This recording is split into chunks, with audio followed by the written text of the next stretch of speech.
Доброе утро, дорогие телезрители! В эфире главного национального канала утренняя передача «Новый день». В студии Максим Гоголев. Сегодня на календаре 19 января 2021 года. И ну что ж, традиционно начинаем нашу передачу с прогноза погоды.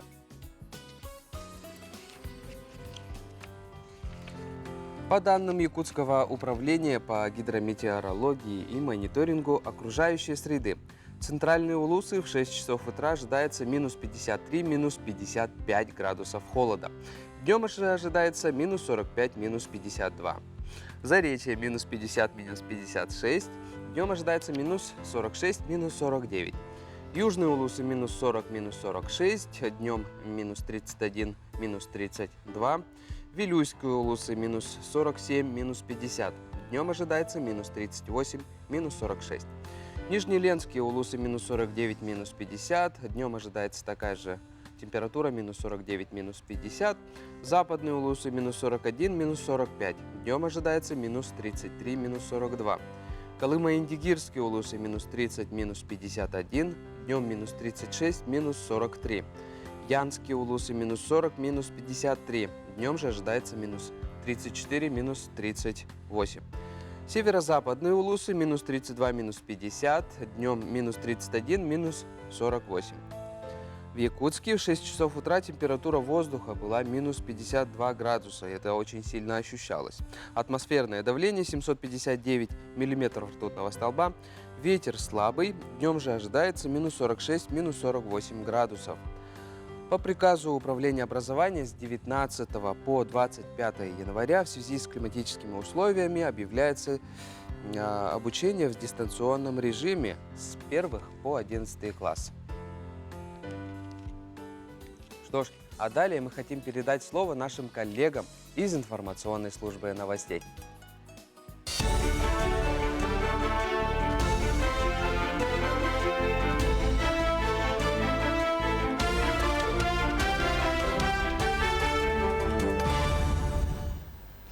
В эфире новости, в студии Анастасия Кобызева. Доброе утро.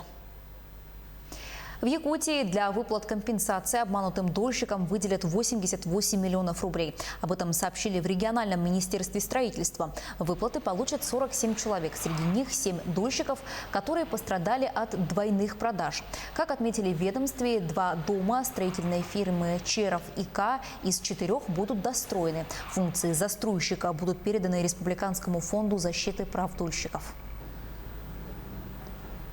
Фермерам хотят разрешить строить дома на их участках. Поправки в Земельный кодекс планируется рассмотреть во втором чтении на одном из заседаний Госдумы в весеннюю сессию. Предлагается дополнить Земельный кодекс главой, которая предусматривает порядок установления видов разрешенного использования земельных участков.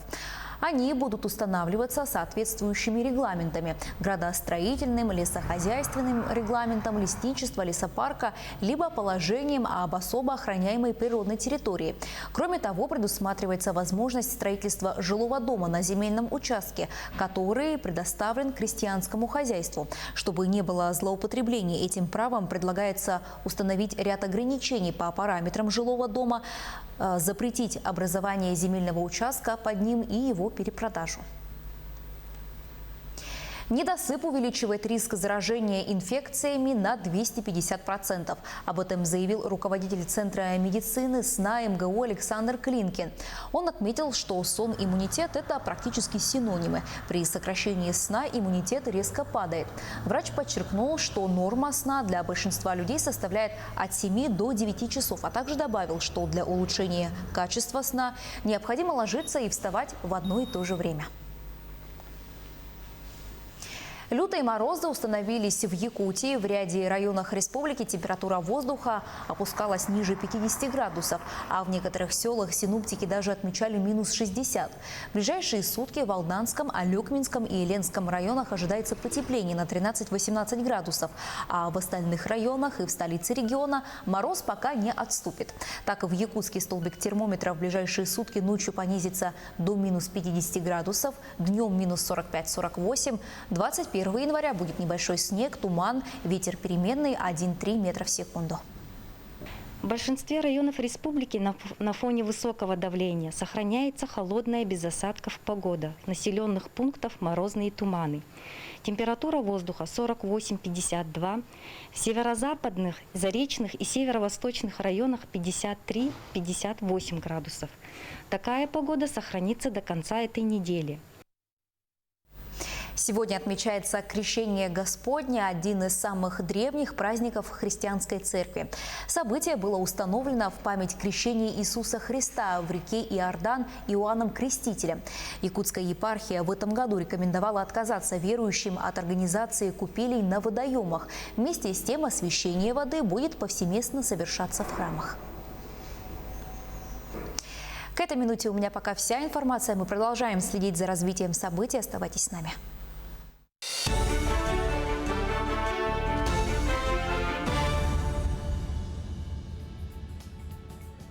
Ну что ж, большое спасибо нашим коллегам из информационной службы новостей. Далее наши новости. Сегодня празднуется праздник Богоявления, Крещение Господне. Христианский праздник, установленный в честь события евангельской истории крещения Иисуса Христа в реке Иордан Иоанном Крестителем. Во время крещения, согласно всем трем синоптическим Евангелиям, на Иисуса сошел Свят Дух в виде голубя. Одновременно глас с небес провозгласил: «Сей есть Сын мой возлюбленный, в котором мое благоволение». Подробнее смотрите чуть позже в сюжете Екатерины Винокуровой. Сегодня свой день рождения отмечает замечательный актер Шон Уэйнс. Американский комедийный актер родился в 1969 году в Нью-Йорке, США, в многодетной семье. Его родители, Эльвира и Хавел Уэйнсы, воспитывали 10 детей, многие из которых стали актерами. Хорошо мы их знаем из таких кинофильмов, как «Очень страшное кино», «Белые цыпочки» и так далее. Сегодня свой день рождения свой отмечает Владислав Станиславович Твердохлебов. Родился в 1974 году в Терестополе, Молдовской ССР. В конце 80-х поступил в торговый техникум, где стал участником студенческого ансамбля. Окончив техникум, поступил в Московский коммерческий институт, а чуть позже перевелся в МГУ на заочное отделение факультета коммерции. Все его знаете как сердцееда Влада Сташевского. Что ж, далее свой день рождения отмечает Прокопий Данилов. Прокопий родился в 1991 году в село Магарас Горного района Якутской ССР. В 2013 году окончил Арктический государственный институт искусства и культуры, квалификации артист драматического театра и кино по специальности актерское искусство. Хорошо знаком по очень смешному и интересному криминальному фильму «Волото», что в переводе «Парень-удалец». Что ж, наши дорогие телезрители, вы можете поздравить своих кумиров с этими днями рождениями. Также вы можете в прямом эфире поздравить своих близких, друзей и родных. По номеру WhatsApp 8 914 279 22 62. Но мы обязательно зачитаем и вместе с вами поздравим тех, кого вы хотели поздравить. Что ж, а далее мы переходим к гороскопу. Верить или нет, это дело каждого, но послушать стоит.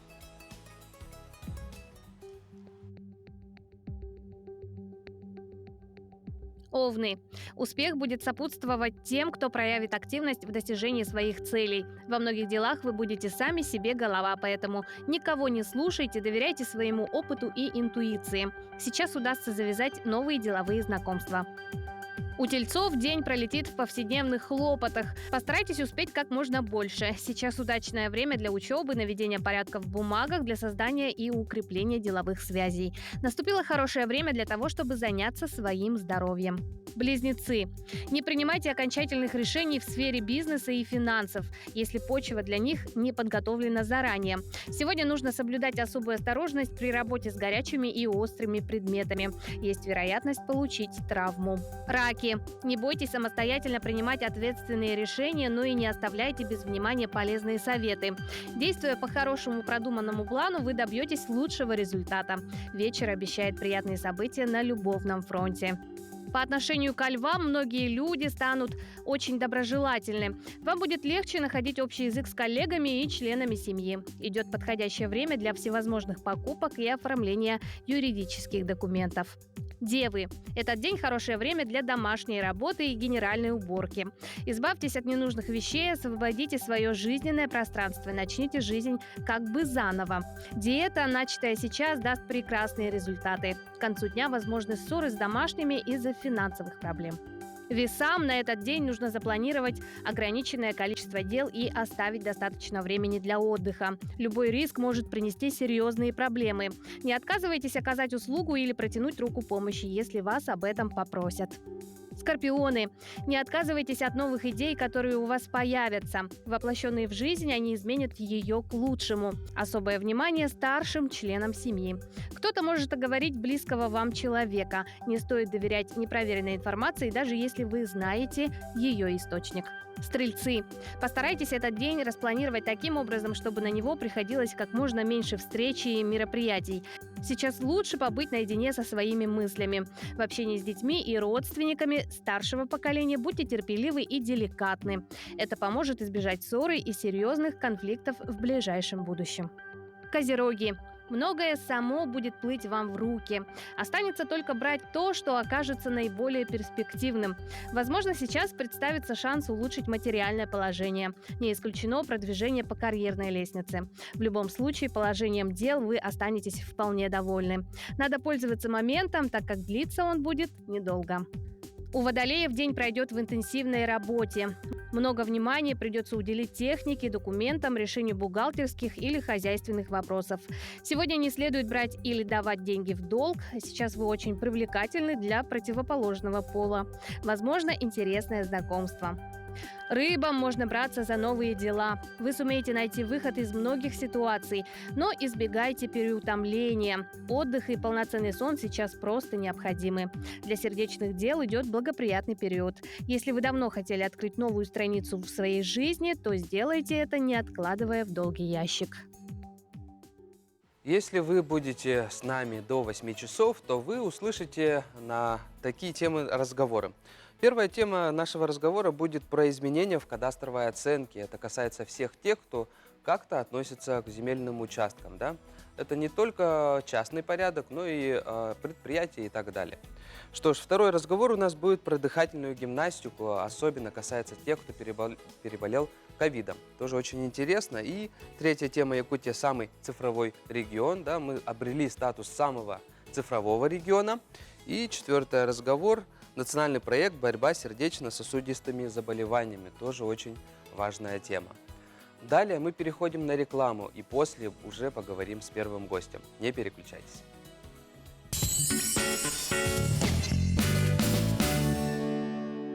Клиника «Амурмед» оказывает плановую помощь при бесплодии. ЭКО бесплатно по полису ОМС. Клиника «Амурмед» выполняет ПИКСИ, лазерный хетчинг и ПГД на современном оборудовании. Благовещенск. Телефон 315 500. Компания «Денежный поток» предлагает займ пенсионный. Порадуйте своих близких и не забудьте о себе. Филиалы по всей республике.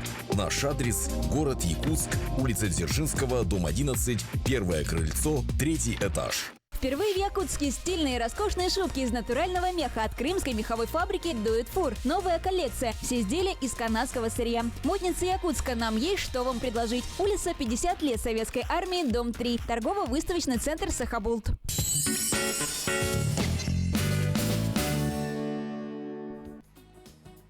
Ну, первая тема нашего разговора – это изменения в кадастровой оценке. У нас в гостях Ольга Атласова, заместитель директора Центра государственной кадастровой оценки нашей республики. Доброе утро. Доброе утро, Максим.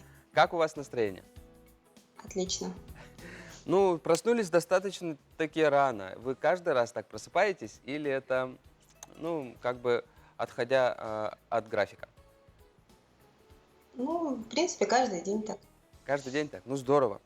Что ж, первый вопрос. В августе 2020 года принят 269-й федеральный закон, внесший существенные изменения в закон о государственной кадастровой оценке. Какие основные изменения и когда они вступают? Подробнее. Да, действительно, у нас в августе прошлого года внесены существенные изменения в наш основной закон, да, 237-й федеральный закон о государственной кадастровой оценке. Основным изменением у нас является переход к единой дате проведения государственной кадастровой оценки. Что это означает? Что кадастровая оценка у нас теперь будет проводиться одновременно на всей территории Российской Федерации. Второе существенное изменение, оно касается у нас земельных участков.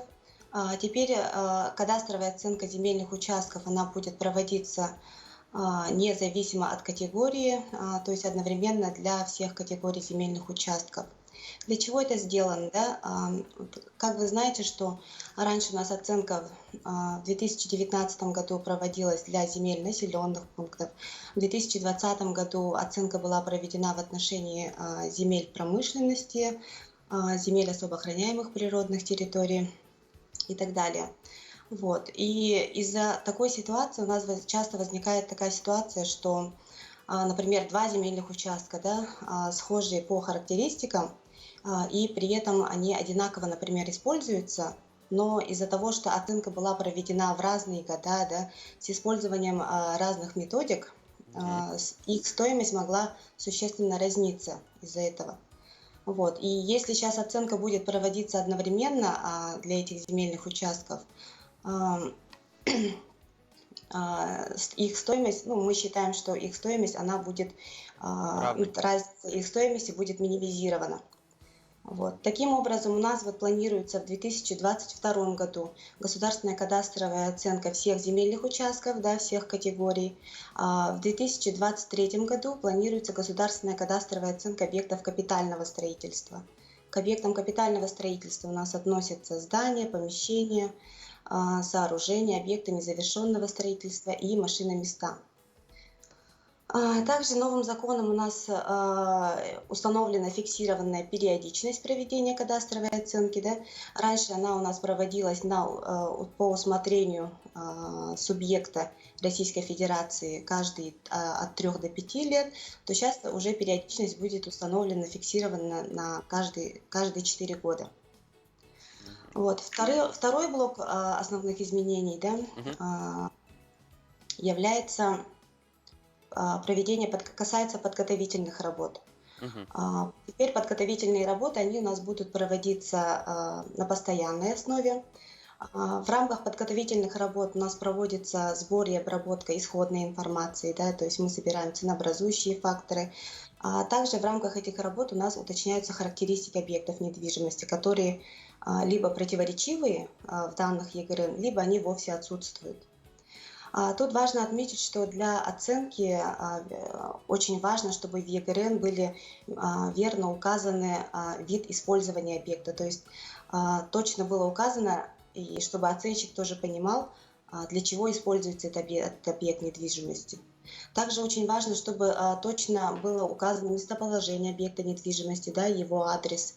Вообще идеальный вариант – это когда имеется координата объекта недвижимости, это x, y. Кроме этого, очень важно, чтобы индивидуальные характеристики все были указаны. Это у нас площадь объекта, материал стен, год постройки, этажность или этаж, на котором расположено помещение. Подробная информация. Вот. Да. Потом очень важно, чтобы эти характеристики должны быть указаны однозначно, то есть они не должны нести какой-то двусмысленности. Поэтому мы призываем всех граждан, да, правообладателей, чтобы еще раз перед той массовой оценкой, да, которую у нас мы ожидаем в 2022 и 2023 годах, чтобы они до этого проверили характеристики своих объектов недвижимости в Едином государственном реестре недвижимости. И в случае, если выявятся какие-то разночтения, да, или там неточности, то можно эти неточности исправить двумя путями. Можно внести изменения в ЕГРН путем проведения кадастровых работ, да, то есть это нужно обратиться к кадастровому инженеру и, соответственно, произвести учет изменений. Вот. Или же второй способ, он более простой, но он влияет только на кадастровую оценку. Можно подать декларацию о характеристиках объектов недвижимости в Центр государственной кадастровой оценки. Бланк этой декларации можно скачать у нас на сайте. Мы рекомендуем, чтобы к декларации прикладывали удостоверяющие документы, да, которые удостоверяют те или иные характеристики, что они являются верными. Вот. Ну, еще раз хотелось бы отметить, чтобы в декларациях указывали характеристики точно, чтобы они у нас читались однозначно и не несли никакой двусмысленности. Хорошо, Ольга. А скажите, коснулись ли изменения порядка оспаривания кадастровой стоимости? Да, порядка оспаривания у нас коснулись. Вот первое изменение это у нас касается исправления ошибок, допущенных при определении кадастровой стоимости. Да? То есть эту услугу оказываем мы бесплатно.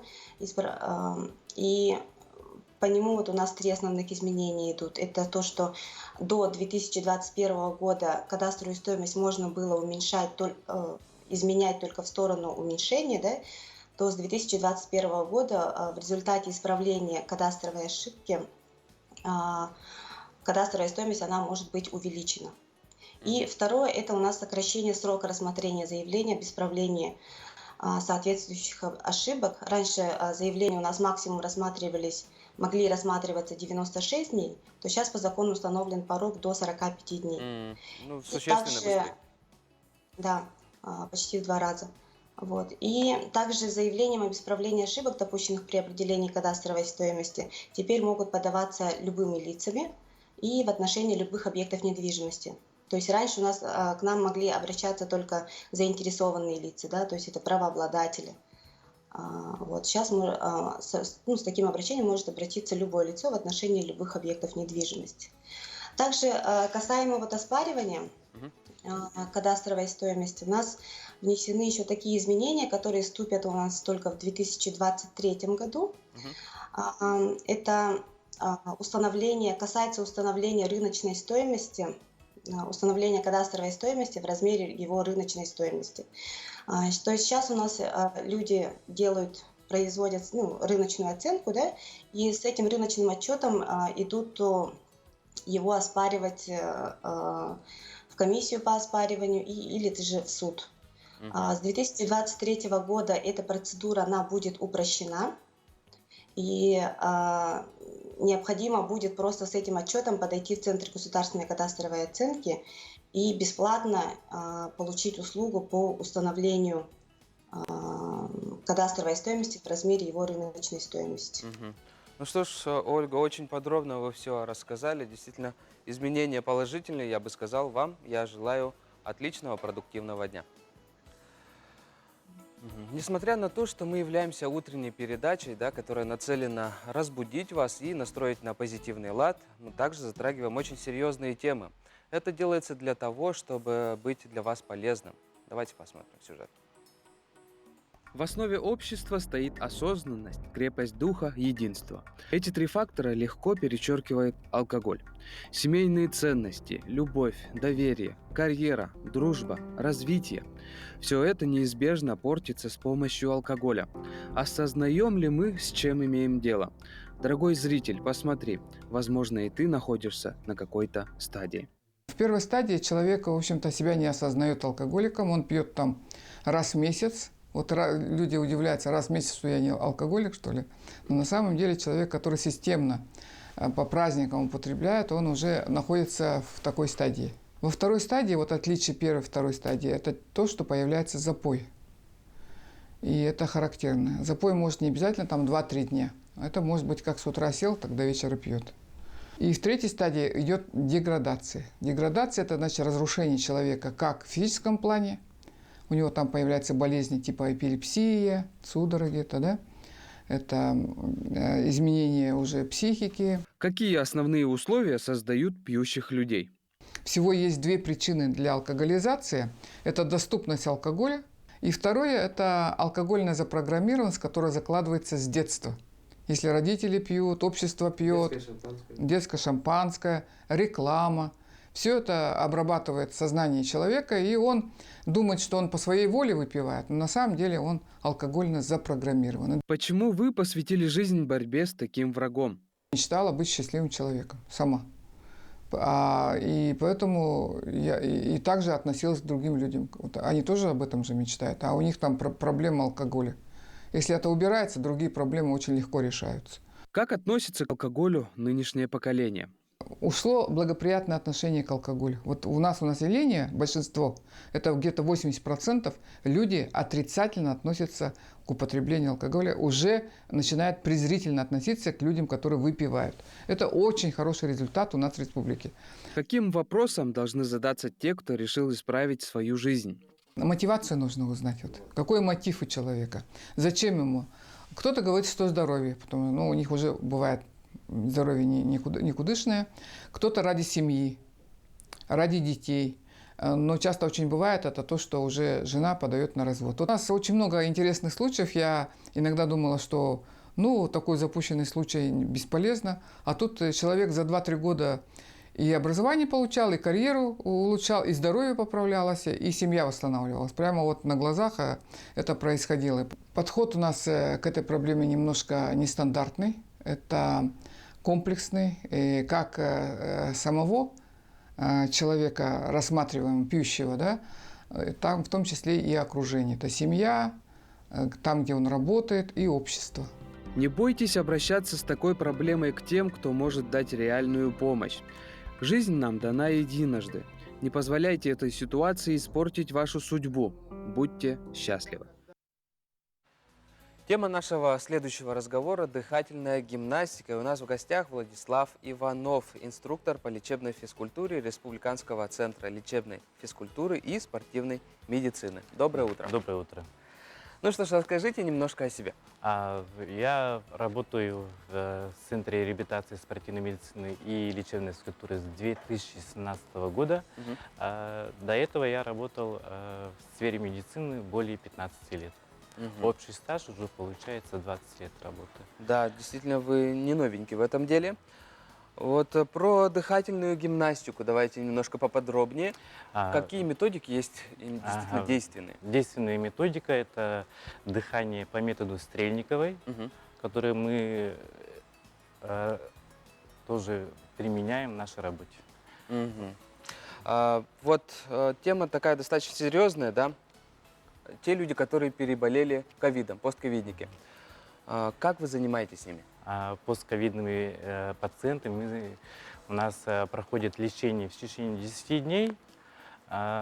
Туда входит физиолечение, лечебный массаж и наша лечебная физкультура. Вообще необходимо ли проводить такие процедуры ковидникам? Всем постковидным больным необходима реабилитация. Абсолютно всем? Абсолютно всем. Ясно. Вот. И тогда следующий вопрос вытекает, да? Платно это, бесплатно? Как это можно провести? Любой пациент, то есть постковидный пациент, может обратиться в свою поликлинику, а далее лечащий врач направит в наш реабилитационный центр. То есть абсолютно бесплатно? Да, абсолютно бесплатно по ОМС. По ОМС, отлично.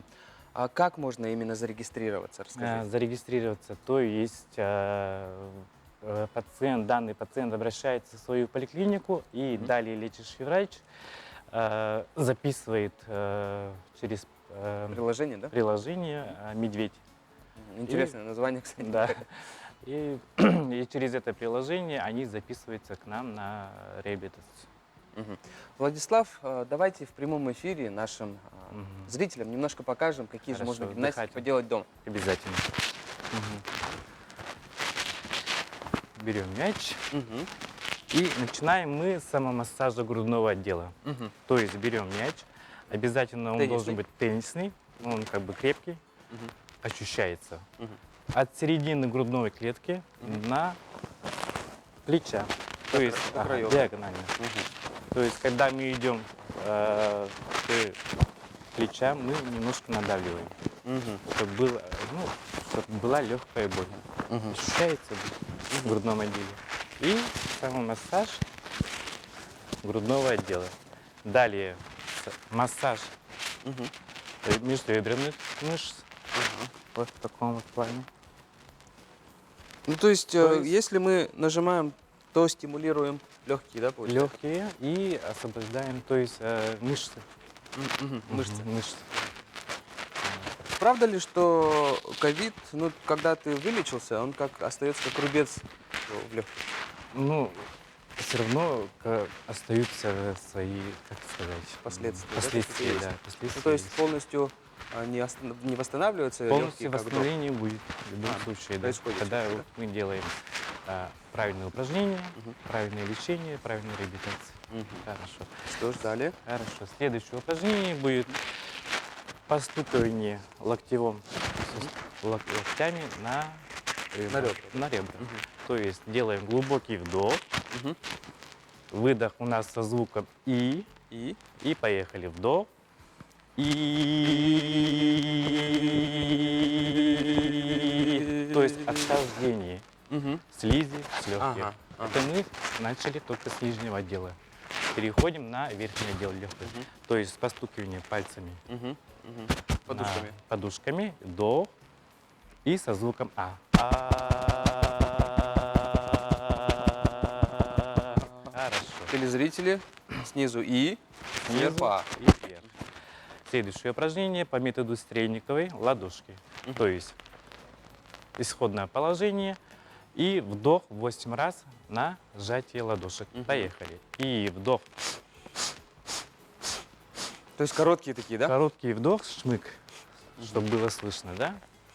И немножко 2-3 секунды отдыхаем и повтор. И вдох. Повтор 3-4 раза.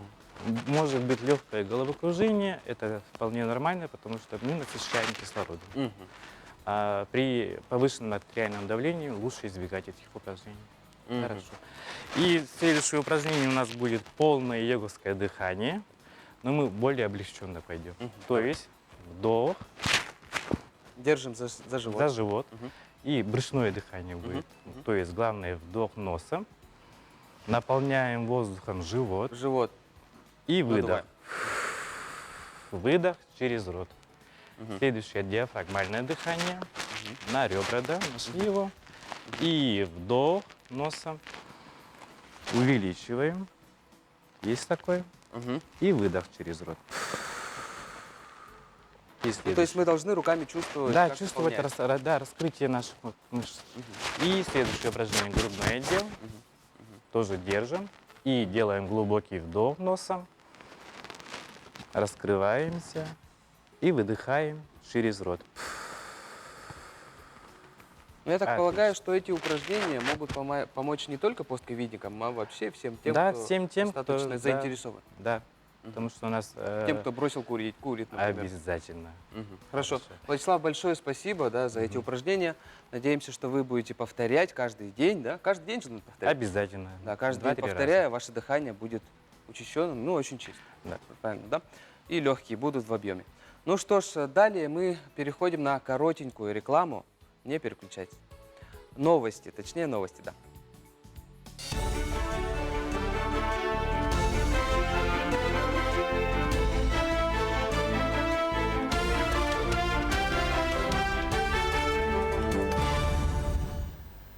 В эфире новости, в студии Анастасия Кобызева. Доброе утро. В Якутии для выплат компенсации обманутым дольщикам выделят 80.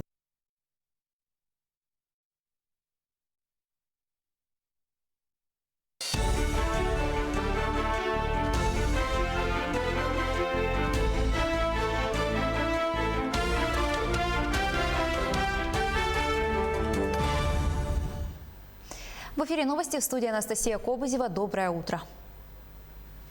В Якутии для выплат компенсации обманутым дольщикам выделят 88 миллионов рублей. Об этом сообщили в региональном министерстве строительства. Выплаты получат 47 человек. Среди них 7 дольщиков, которые пострадали от двойных продаж. Как отметили в ведомстве, 2 дома строительной фирмы Черов и К из 4 будут достроены. Функции застройщика будут переданы Республиканскому фонду защиты прав дольщиков. Фермерам хотят разрешить строить дома на их участках. Поправки в Земельный кодекс планируется рассмотреть во втором чтении на одном из заседаний Госдумы весеннюю сессию. Предлагается дополнить Земельный кодекс главой, которая предусматривает порядок установления видов разрешенного использования земельных участков. Они будут устанавливаться соответствующими регламентами – градостроительным, лесохозяйственным регламентом лесничества, лесопарка, либо положением об особо охраняемой природной территории. Кроме того, предусматривается возможность строительства жилого дома на земельном участке, который предоставлен крестьянскому хозяйству. Чтобы не было злоупотребления этим правом, предлагается установить ряд ограничений по параметрам жилого дома, запретить образование земельного участка под ним и его перепродажу. Недосып увеличивает риск заражения инфекциями на 250%. Об этом заявил руководитель Центра медицины СНА МГУ Александр Клинкин. Он отметил, что сон и иммунитет – это практически синонимы. При сокращении сна иммунитет резко падает. Врач подчеркнул, что норма сна для большинства людей составляет от 7 до 9 часов, а также добавил, что для улучшения качества сна необходимо ложиться и вставать в одно и то же время.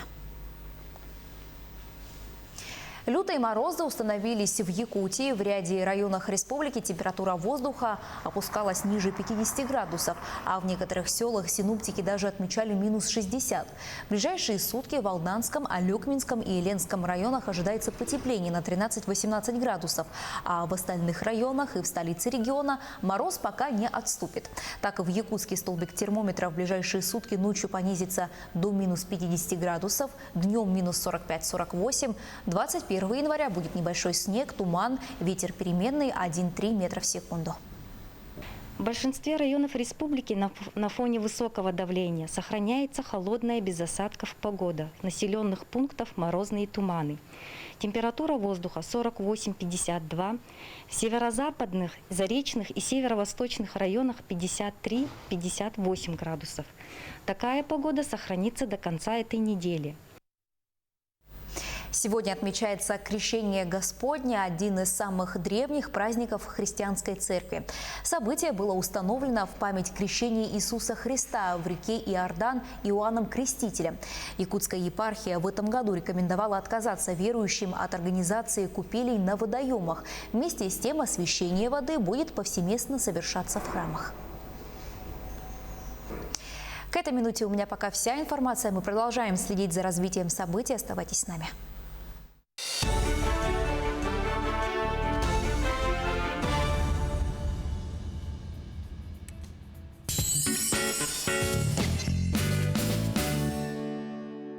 Клиника «Амурмед» оказывает плановую помощь при бесплодии. ЭКО бесплатно по полису ОМС. Клиника «Амурмед» выполняет пикси, лазерный хетчинг и ПГД на современном оборудовании. Благовещенск. Телефон 315 500. Компания «Денежный поток» предлагает займ пенсионный. Порадуйте своих близких и не забудьте о себе. Филиалы по всей республике. Наш адрес – город Якутск, улица Дзержинского, дом 11, первое крыльцо, 3-й этаж. Впервые в Якутске стильные и роскошные шубки из натурального меха от крымской меховой фабрики Do It For. Новая коллекция. Все изделия из канадского сырья. Модницы Якутска, нам есть что вам предложить. Улица 50 лет Советской армии, дом 3. Торгово-выставочный центр Сахабулт.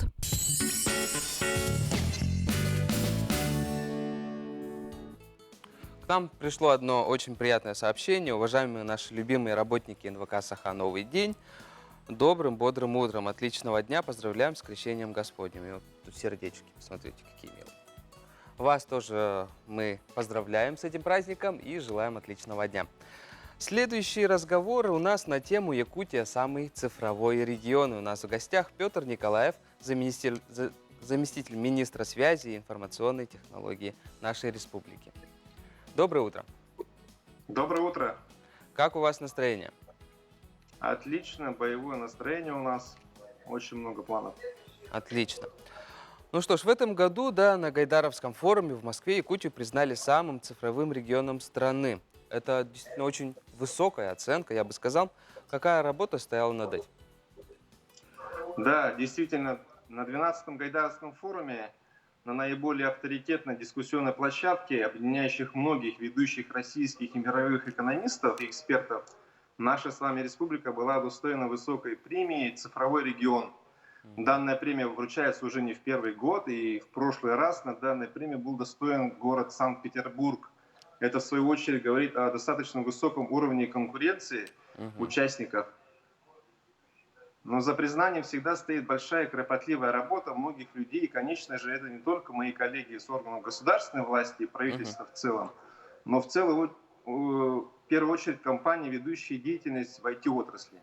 Каждый день внедряя и развивая цифровые сервисы различного характера, будь то государственные услуги, либо агрегаторы доставки еды, такси, либо компьютерные игры. Отдельно стоит отметить важный труд связистов, которые обеспечивают инфраструктурой связи. В 2020 году нашими связистами было построено более 1300 километров оптоволокна. И отдельной отличительной чертой всегда нашей республики, и что отличает нас от других регионов, является наличие уникальной экосистемы, инновационной экосистемы. Наш IT-парк, в котором уже работает уже 111 IT-компаний. В прошлом году выручка составила 444 миллионов рублей.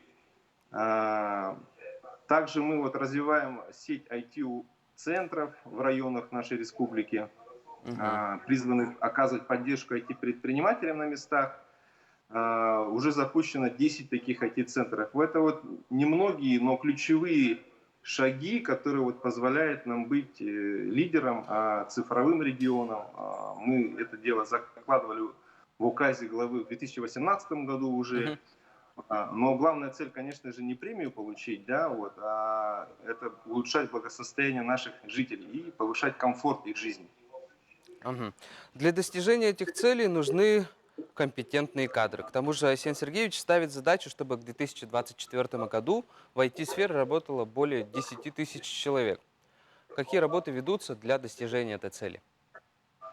Да, сегодня в IT-отрасли у нас трудится порядка 1500 специалистов, и задача по привлечению 10 тысяч специалистов к 2024 году, конечно же, является достаточно серьезной для нас.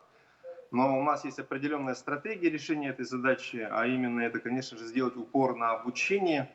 В Якутии у нас уже функционирует более 50 IT-школ, в котором учится наше будущее поколение IT-специалистов. Будем развивать данное направление на уровне и среднеспециального образования. К примеру, в прошлом году мы открыли на базе колледжа связи и энергетики имени Дудкина Яндекс-лицей, где можно пройти обучение разным IT-курсам. Аналогичным курсом можно организовать с Сбербанком, к примеру.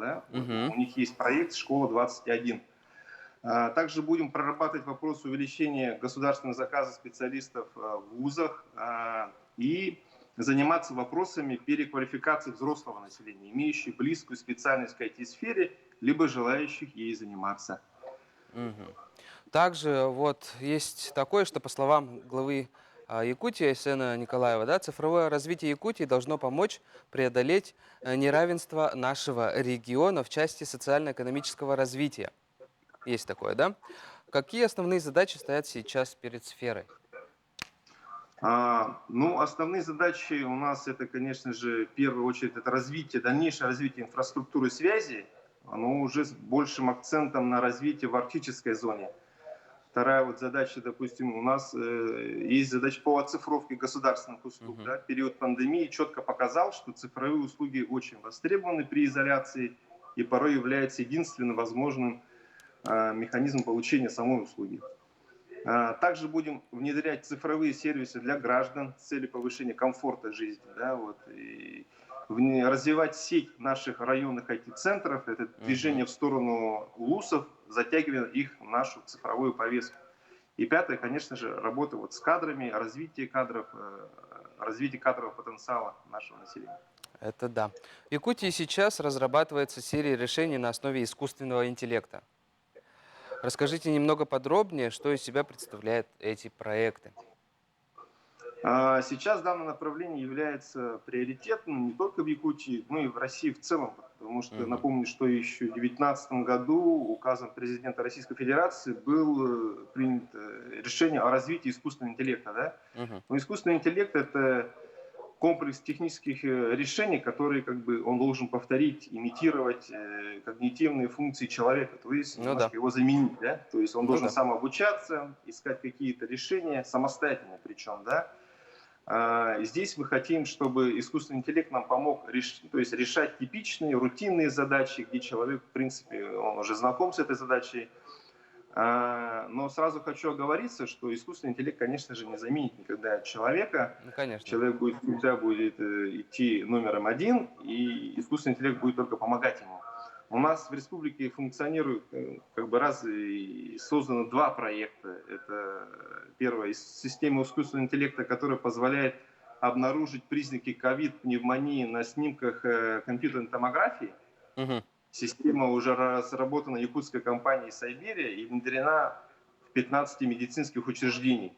То есть скорость получения результата, к примеру, анализа, то есть самого снимка составляет 45 секунд, точность 97%, и на сегодняшний день обработано уже более 10 тысяч снимков компьютерной томографии. Это вот первый проект, а второй проект — это у нас цифровой помощник главы. Есть у него имя Айта. На Гайдаровском форуме тоже его немного анонсировал наш глава Исин Сергеевич. Данная система призвана работать с обращениями граждан на основе искусственного интеллекта. То есть он будет обрабатывать простые и типовые, так скажем, запросы граждан, которые несложные в начальном этапе, ну и помогать формировать ответы на более сложные запросы.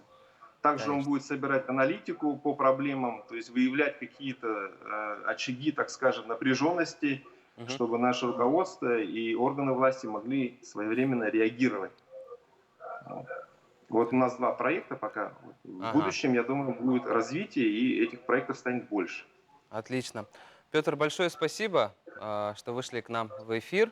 Действительно, надеемся, что искусственный интеллект будет хорошим помощником для нашей республики. Желаем вам отличного дня. Спасибо большое. Мы переходим на коротенькую рекламу, не переключайтесь.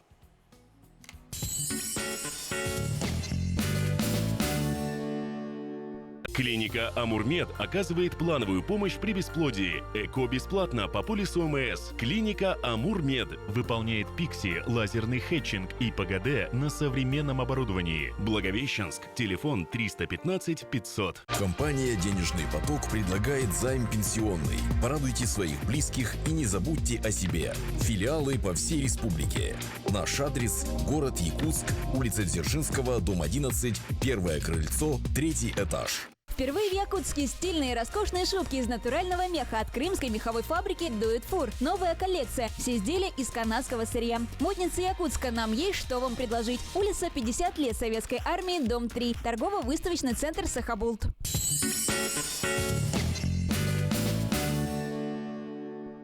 Доброе утро еще раз, наши дорогие телезрители. Хотели бы напомнить, какая погода у нас в Якутске образовалась на сегодня.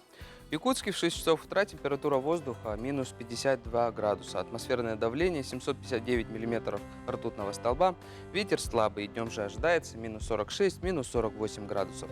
По приказу Управления образования с 19 по 25 января 2021 года в связи с климатическими условиями все дети с 1 по 11 классы переходят на дистанционное обучение. Сегодня, 19 января, православные верующие отмечают Крещение Господне. В этом году в связи с эпидемиологической обстановкой по коронавирусу массовые крещенские купания в Якутске отменены. В Якутской епархии сообщили, что с 18 по 19 января люди смогут осветить воду в храмах, а мы предлагаем ознакомиться с традициями и приметами этого праздника. Крещение Господне – христианский праздник, установленный в честь крещения Иисуса Христа в реке Иордан Иоанном Крестителем.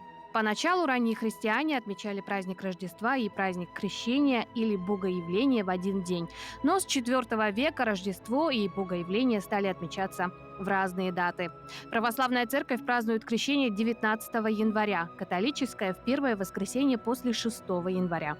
Канун праздника, 18 января, называется Крещенским сочельником, в который установлен однодневный пост. Обряд Великого Освящения воды совершается 18 и утром 19 января после литургии. Затем люди идут к прорубям, которые вырубают во льду. Верующие считают, что такой обряд очищает душу и приближает их к Богу. Окунаются в Иордань троекратно со словами «во имя Отца и Сына и Святого Духа». Однако церковь учит, что грехи смываются только покаянием через таинство исповеди. А купание – это просто традиция, которая не обязательна для исполнения. Куда важнее присутствовать на праздничном богослужении в храме. Купаться в холодной воде советуют исключительно здоровым людям. Если же человек физически не готов к купанию, то можно с благоговением умыться крещенской водой. В крещение следует освещать свой дом и каждый его угол святой водой, проветривать жилище и поддерживать его в чистоте. Наши предки считали, что святая вода в этот праздник обладает чудодейственными свойствами и способна снимать порчу и исцелять от болезней. Считается, что на крещение нельзя ругаться, обманывать других, ссориться, сквернословить, так как все зло, сделанное кому-то в этот день, обязательно обернется против обидчика. Запрещается сердиться на близких, жаловаться и сплетничать. Также нельзя выполнять любую работу, кроме легкой уборки. Одно из преданий говорит, что все те, кого будут крестить именно в день Богоявления, проживут счастливую жизнь. Считается, что свадьба в этот день станет залогом крепкой и счастливой семьи. Чаще всего на крещение устанавливается холодная погода. Такие морозы получили название крещенские. Еще раз напоминаем, что в этом году в связи с эпидемиологической обстановкой по коронавирусу массовые крещенские купания в Якутске отменены. Так что, в принципе, вы можете сходить осветить воду в храме и сделать эти процедуры в ванной. Далее у нас следующий гость на тему «Национальный проект борьба с сердечно-сосудистыми заболеваниями». И у нас в гостях Евдокия Устроева, руководитель отдела информационных технологий и стратегического развития Министерства здравоохранения. Доброе утро. Доброе утро. Ну что ж, немножко подробнее расскажите про этот проект. У нас в республике второй год реализуется региональная программа «Борьба с сердечно-сосудистыми заболеваниями» в рамках национального проекта здравоохранения. Проект направлен на борьбу с теми заболеваниями, которые вносят в основной вклад в заболеваемость и смертность от этой группы заболеваний. Какие же проекты? Расскажите. Это проекты, направленные на оснащение первичных сосудистых отделений и регионального центра сосудистой системы. Также направлен на профилактику заболеваний и развитие сети организаций, которые участвуют в организации этого вида деятельности. Евдокия, немножко расскажите подробнее, возможно, кто-то просто не знает, что же это такие болезни, такие сердечно-сосудистые, что входит в эту группу? Сердечно-сосудистые заболевания – это заболевания сердца и сосудов, да, проще говоря. То есть это ишемическая болезнь сердца, куда входят острые инфаркты миокарда, и цереброваскулярные заболевания, куда входят острые инсульты. Вообще эти группы заболеваний вносят порядка 40% вклад в общую смертность населения. Они занимают первое место и в Российской Федерации, и у нас в республике. У вас есть какая-либо статистика, возможно, с годами эти болезни, скажем так, да, их становится больше, меньше, возраст этих болезней, например? Но учитывая то, что нагрузку стресса, каждодневной деятельности человека в современном ритме, да, вклад заболеваний с каждым годом он повышается, этих заболеваний. Поэтому президентом страны было принято решение о разработке данного федерального направления. Да? Также у нас реализуется региональная программа «Борьба с онкологическими заболеваниями». Эти две группы заболеваний вносят самый большой вклад, да? Смертность и заболеваемость населения. За 2020 год какие проекты реализованы? За 2020 год у нас оснащено первичное сосудистое отделение в городе Нерюнгри. Закуплен ангиограф и МРТ-оборудование, которое начинает функционировать января этого года. То есть жители Южной Якутии смогут получать высокотехнологичную медицинскую помощь, не выезжая в город Якутск и центральные города России. Также у нас начаты мероприятия по профилактике сердечно-сосудистых заболеваний. В том числе в рамках федерального проекта мы начали закуп лекарственных средств для группы риска, которые принесли высокотехнологичную помощь, то есть операции на сердцах, на сосудах. Да, им будут выделяться бесплатные лекарственные средства в рамках этой программы. Также в прошлом году у нас открыто первичное сосудистое отделение в городе Ленске. Начала работу система комплексная по реабилитации. Да, она включает... В прошлом году мы оснастили региональный сосудистый центр. Был закуплен второй ангиограф для республиканской больницы номер 2, а также реабилитационное оборудование. Но в целом так, да, если рассказать. А также каждая ежедневная работа медицинского персонала в рамках этой программы, то есть направленная на профилактику, лечение, выявление групп риска. Вопрос профилактики, да. Какие вот идут работы для профилактики именно?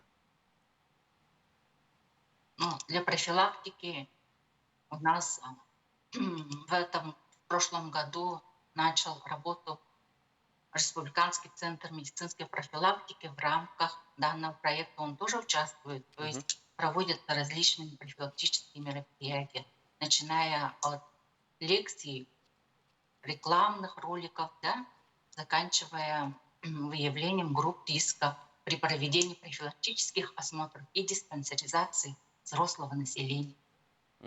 И такие, возможно, это не ваш профиль, конечно же, да, но, скорее всего, вы все-таки знаете, да, что же делать, если случился недуг? Но если случился недуг, то не надо впадать в панику, да, и если боль длительная, например, более 5 минут, да, сильная, острая, то надо вызывать обязательно врача скорой медицинской помощи. Боль именно... Это может быть боль в области сердца, отдающая в левую руку, да, сопровождающаяся одышкой, головокружением, то не надо впадать в панику. Самолечение. Да, впадать в панику, а вызывать врача скорой помощи. Как с вами связаться? Если это хронический больной, то с нами можно связаться, связь через медицинские организации, то есть непосредственно больной должен обратиться в поликлинику, к кардиологу и через службу скорой медицинской помощи, если возникает острое состояние. Ну что ж, Евдокия, большое спасибо, что вы были в гостях у нас в утренней передаче. Желаем вам еще больше продвигаться в этом деле. На самом деле профилактика и те работы, которые вы производите, на самом деле должны быть для нас очень полезны. Вам, дорогие телезрители, я желаю отличного дня. Далее передаю слово нашим коллегам из Якутского блока.